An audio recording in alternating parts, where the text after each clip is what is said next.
So for the actual packing, we want to make sure that you have plenty of supplies. Do not underestimate the amount of supplies that you are going to need because it's always more than you think you do, including the fact that on the day of, give yourself an extra 5 or 6 boxes because there's always going to be miscellaneous something that you will have to pack. Don't use newspaper because that will rub off on things.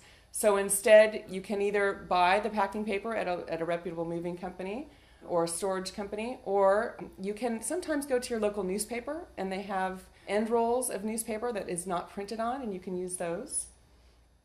So that's for packing purposes. I would suggest that you also want to get a different colored bin for each member of the family and make sure that they each put their valuables, the things that they can't live without for the first couple of days, into those bins so that they feel confident, especially with children. You want to make sure that they are comfortable that their special items are all in one place.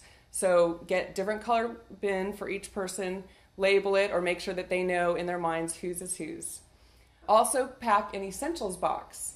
What do I mean by essentials box? Those are the kinds of things that you want to make sure to have with you right away when you get there. So it's going to be things like paper towels, soap, hand towels, Kleenex box, various things that you can't live without for the first 24 to 48 hours. Right as you're preparing for the move, you want to make sure that you do clean up a lot of details around the community. For example, if you've got rentals, you had library books out, you want to make sure to bring back your library books. If you need to pick up dry cleaning, make sure you pick up your dry cleaning. You don't want to leave it behind in the community. There's a lot of little places that you might have things that you've forgotten about. Hopefully you don't have a storage unit that you've forgotten about, or maybe a basement or an attic. Make sure that you check all of those spots. Back up your computer and charge your cell phone. Also, get referrals to professionals, services in your new area. So think about all those people that you deal with in this community and who do you need in that community. So the day of moving, empty your waste baskets and the dishwasher. Don't forget that because the movers will come in and they will pack everything as is. Go through any special requests you might have with the crew leader who arrives at your house. So walk through each room and discuss each of your items.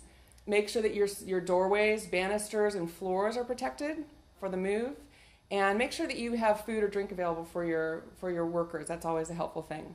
If you want more tips, you can email me through my website, sachometransitions.com, and I can email you back a comprehensive list of moving tips and also tips for having a yard sale if you want to dispose of your things that you're not taking with you. Thanks for listening, and have a happy move.